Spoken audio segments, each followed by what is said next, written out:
अभिनव के पास आ रही हूँ। अभिनव, आप उत्तराखंड से हैं, उत्तराखंड कांग्रेस में, और आज ये जो मशाल के जो विजुअल्स हैं ये इसलिए पॉसिबल हुए हैं क्योंकि अभिनव थापर ने आईएनसी को बोला ये विजुअल्स दिखाने के लिए, और ये कांग्रेस के हैंडल से ये विजुअल तक ट्वीट किया गया। अभिनव, मैं आपसे जानना चाह रही हूँ, आप खुद उत्तराखंड से हैं, ये जापानी का संकट कितना बड़ा संकट है?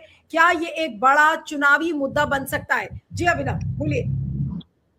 मैडम, ना तो ये चुनाव की बात है, ना ये पानी की समस्या को दर्शाने की बात है। ये बात है उस सरकार की चेताने की, ये बात उस हिमसरिया खाल का ये मशाल जुलूस है।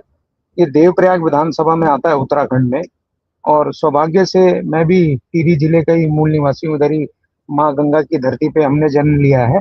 देवप्रयाग से, जैसा आपको पता है, गंगा भगीरथी और अलकनंदा का संगम होता है और उसे गंगा कहा जाता है।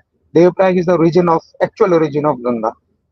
ठीक है, जिस जगह जो गंगा मोक्षदायिनी है, जिस गंगा के नाम पे ना मुझे किसी ने बुलाया है, ना मैं यहाँ पे आया हूँ, मुझे तो माँ गंगा ने या गंगा ने बुलाया है, ऐसे करके जिन्होंने अपना चुनाव प्रचार अभियान किया था, वो माँ गंगा जो देश के 100 करोड़ से लोगों को ज्यादा अपने जीवन यापन में सहयोग करती है, और अगर नहीं हो तो मरने के बाद हमारे यहाँ ये है रिचुअल्स, कोई हरिद्वार आएगा या जो भी गंगा के जहाँ पे भी पास होगा वहां जाके गंगा में अपने को मोक्ष प्रदान करेगा।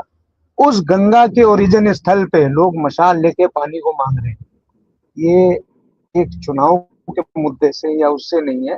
आप इस बात की गंभीरता को समझिए। माँ गंगा पूरे हिंदू के लिए, पूरे देश के लिए, पूरे विश्व के लिए कितनी इंपॉर्टेंट और कितना बड़ा रेलेवेंस रखती है, ये उस माँ गंगा के मोक्षदायिनी क्षेत्र का मामला है। अब आइए बात, मैं आपके अभी आंकड़े पढ़ रहा था, 67,600 crore rupees rural water mission को दिए गए हैं। मुझे नहीं पता रूरल और अर्बन को कितने पैसे दिए गए हैं। इस प्रदेश में पिछले 2-3 वर्षों से जब भी गर्मी आती है, पानी की वो हाहाकार होती है। टैंकर माफिया हमारे प्रदेश में चलता है, और भी जगह मेरी बात हुई है, मध्य प्रदेश में भी, इधर भी कई लोगों से। टैंकर माफियाओं के धंधे के लिए जो है ये सरकारें ये करती हैं। 1000, 2000, 5000 रुपए का एक टैंकर बिकता है। ये तो देवप्रयाग की बात है, थोड़ा इंटीरियर की बात है। आप पहाड़ में कहीं चले जाएं, उत्तराखंड में टिहरी चले जाएं, उत्तरकाशी चले जाएं, बद्रीनाथ चले जाएं, इतनी हाहाकार त्राहिमाम इस समय पानी की हो रखी है। और जो गैस की किल्लतें आपको पता ही है कैसे हो रखी है। हमारा इस समय पूरे प्रदेश की, हमारी जो आर्थिकी है, पूरा उत्तराखंड जो जीता है वो 4 धाम यात्रा के सिस्टम पे जीता है। लगभग हरिद्वार से लेके बद्रीनाथ रूट तक, और हरिद्वार से लेके आप इधर गंगोत्री रूट तक, गंगोत्री, यमुनोत्री, केदारनाथ, बद्रीनाथ और हमारे जितने भी धाम है, इनमें लोग, तमाम लोग, आप लोग देश दुनिया के लोग आते हैं। यहाँ पे तेल लिमिट कर दिया गया है, किसी को 500 रुपए, 1000 रुपए का तेल मिलेगा। लोग लड़ रहे हैं, पेट्रोल पंप में झगड़े कर रहे हैं, होटलों में गैस नहीं है, बच्चों को दूध नहीं मिल रहा है। इतनी बुरी स्थिति हो गई है, मैं आपको बताना नहीं चाहता। मतलब ये, दिस इज नॉट शेम, ये हम उत्तराखंड का कितना बड़ा नाम खराब हो रहा है, इसका आप अंदाजा भी नहीं लगा सकते, जो हमारा नुकसान हो रहा है।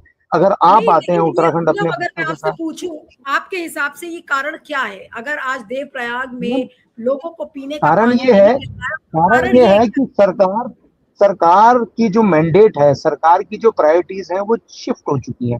सरकार की प्रायोरिटीज ये है कि बड़ा के 20-50 करोड़ रुपए लगा के एक बड़ा इनॉग्रेशन करके, कल नितिन नवीन जी आए हमारे प्रदेश में, आप जान के हैरान हो जाएंगी। आप लोगों को पता भी नहीं होगा क्या क्या वीडियो हम डालें और क्या क्या आपको डिबेट के लिए हम बातें बताएं।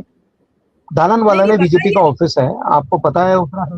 Uttarakhand is the school capital of India. Dalanwala में बीजेपी का ऑफिस है। लगभग 1:30 बजे के आसपास नितिन नवीन जी का वहां 4:30-5 बजे का प्रोग्राम था। 1:30 बजे के आसपास 80-100 फीट की जो रोड है उस पे फट्टे लगा के बीजेपी वालों ने बीच रोड पे, कार्यालय के सामने, रोड बंद कर दी। मैडम, हमारे यहाँ वैसे ही इतना बड़ा ट्रैफिक जैम चौक होता है। आप कभी भी दिल्ली, इससे जब से सड़क बनी, और ये जब 2 बजे के आसपास स्कूल की छुट्टियां होती हैं बच्चों की, या लोग ट्रैवल करते हैं आपस में, या कहीं पे भी कहीं जाएं, तो ये पीक आवर्स होते हैं। बीजेपी वालों ने ना कोई पुलिस की परमिशन, ना प्रशासन की परमिशन, क्योंकि धामी जी आएंगे, फोटो खींचेगी नितिन नवीन के साथ, बीच रोड में कर दिया। पत्रकारों ने ऑब्जेक्ट किया, हम लोगों ने ऑब्जेक्ट किया, तब जाके इनको देखिए अभिनव, दो आपके पास समय भी कम है बिकॉज यू आर ट्रैवलिंग। मैं पॉइंट पर आना चाह रही हूँ कि मैं सत्ता के आपको घमंड में मैं एक और बात भूल बताता जाते हूँ, थे। सत्ता के मैं घमंड में जो पानी मैं एक के और बात संकट का बताता हूँ मुख्य आपको। कारण है मैं वो जानना चाह पानी रही हूँ। के अभिनव, पानी पानी के के संकट संकट का का कारण मुख्य बताता हूँ। कारण। हमारे जो जल स्रोत हैं, सुप्रीम कोर्ट का ऑर्डर है, मैं एक एडवोकेट भी हूँ। सुप्रीम कोर्ट का ऑर्डर है 2001 का, वो ये कहता है कि जल के सोर्सेस जितने भी जल स्रोत हैं, वो कहीं पे भी हैं, वो आपको आप उनको कब्जा नहीं सकते। एक साधारण भाषा में अगर आपके मैं दर्शकों के लिए हमारे बता दूं, आप उनको कब्जा नहीं सकते, you can not encroach them. उससे हम आज हमारे हजारों जल स्रोत जो पहाड़ के हैं वो कब्जा दिए गए हैं। हम नाला खाला पे काम करने वाले लोग थे। हम पुरानी टिहरी में रहते थे, वो डूब गया है, टिहरी झील बनी है। हमारे घर के पास 3 धारा होता था। कभी जीवन में संकट नहीं आया पानी का। जब आता था अपना केन लेके चले गए, 3 धारा में पानी भरा और सब घर आ गए। वो स्रोत हमारे खत्म हो रहे हैं। हमारी सरकारों का इस तरफ बिल्कुल भी ध्यान नहीं है। हमारी सरकारों का एक ही ध्यान है कि हम कैसे फोटो खिंचाएं और कैसे काम करें। जो बॉटम लाइन है उस पर हम काम नहीं कर रहे हैं। नरेंद्र मोदी जी का एक प्रोजेक्ट है NCAP, national clean air programme. उस एनकैप में पूरे देश के 100 शहर चिन्हित किए गए जिनका प्रदूषण सबसे ज्यादा है। उत्तराखंड से 3 शहर चिन्हित किए गए, देहरादून, ऋषिकेश, काशीपुर। 2018 में जब इनकी गवर्नमेंट थी और इनके चीफ मिनिस्टर त्रिवेंद्र सिंह रावत जी थे। जैसे ये बीजेपी की गवर्नमेंट में धामी जी आते हैं और उसमें 2 शहर देहरादून और ऋषिकेश पूरा पूरा दून वैली के अंदर आते हैं। आप लोगों ने नाम भी सुना होगा दून वैली। इंदिरा जी आई थी, उन्होंने सर्वे किया, ऊपर से देखा यहाँ पे लाइमस्टोन माइनिंग थी, पर्वत चोक हो रहे थे, आबो हवा खराब हो रही थी। ये आपको 80s की, उसको आबो हवा खराब होने के बाद, पोल्यूशन खराब होने के बाद 1989 में करते करते वो उसके बाद सुप्रीम कोर्ट में पीआईएल गई और फिर राजीव जी ने लास्ट में 89 फेब में दून वैली एक्ट आया। उस दून वैली एक्ट से देहरादून काफी बचा रहा। अगर आप लोगों ने सुना होगा, यूपी का जब समय था तो ऑफिसर्स के रिटायर्ड लाइफ की जगह होती थी, देहरादून में लोग आते थे।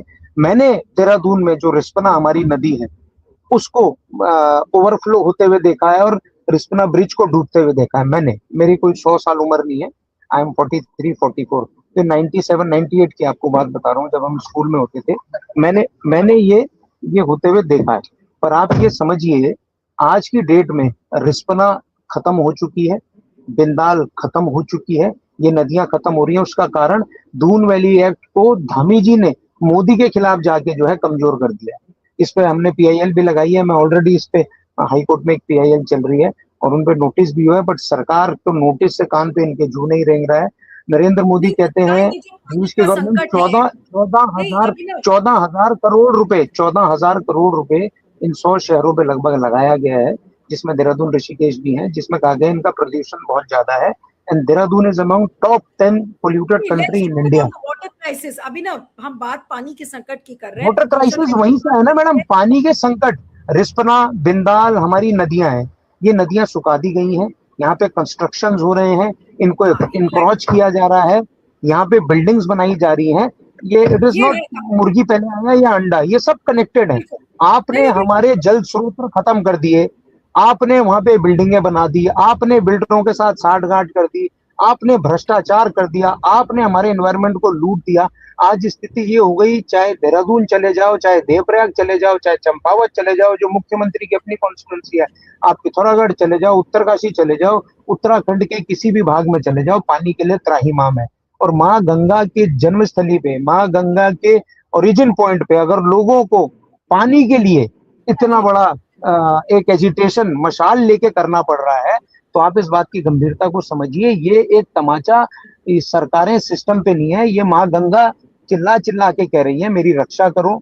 आज बिल्कुल 50 साल बाद ग्लेशियर खत्म हो जाएंगे, पानी रहेगा नहीं।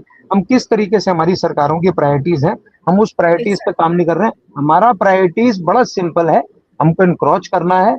हमको कोई दिल्ली से बंबई से बिल्डर आएगा, मोटा बैग देगा, उसको कहेंगे तो होटल बना दे, उसको कहेंगे तो गेस्ट हाउस बना दे, उसको कहेंगे तो कोई इंडस्ट्री लगा दे। हमारी 4 इंडस्ट्री की स्रोत है उसे बंद कर देंगे, ग्राम प्रधान से साइन कराएंगे, उसको 5 लाख 10 लाख रुपए हम कंपनसेशन दे देंगे। ग्राम प्रधान भी बीजेपी का होगा तो चैप्टर क्लोज हो गया और 10 लाख रुपए सरकारी तरफ से चला गया कि जल स्रोत हमने इनक्रोच कर दिए। ये जो इतना बड़ा जोशीमठ कांड हुआ था, आपने पूरा ऑल ओवर नेशनल में चला था, जो पूरा जोशीमठ दरक गया था, वो आपको याद होगा। उसमें क्या है, उसमें कंपनियों ने डैम बना दिया, हमारे जल स्रोत रोक दिए, वो खत्म कर दिए। सारा पॉइंट ही है, उत्तराखंड से जो जल स्रोत आते हैं उससे हमारी नदियां, गंगा, यमुना, जितनी भी नदी, सरयू, ये सब मोक्षदायिनी है, ये सब जलदायिनी है, पूरे देश को, पूरे भारत को ये जल देती थी। वो सब आप धीरे धीरे जल स्रोत खत्म कर रहे हैं, तो गंगा में, यमुना में या सरयू में, नदी में पानी कहाँ से आएगा? ठीक है, आपने बहुत अच्छे से एक्सप्लेन किया अभिनव।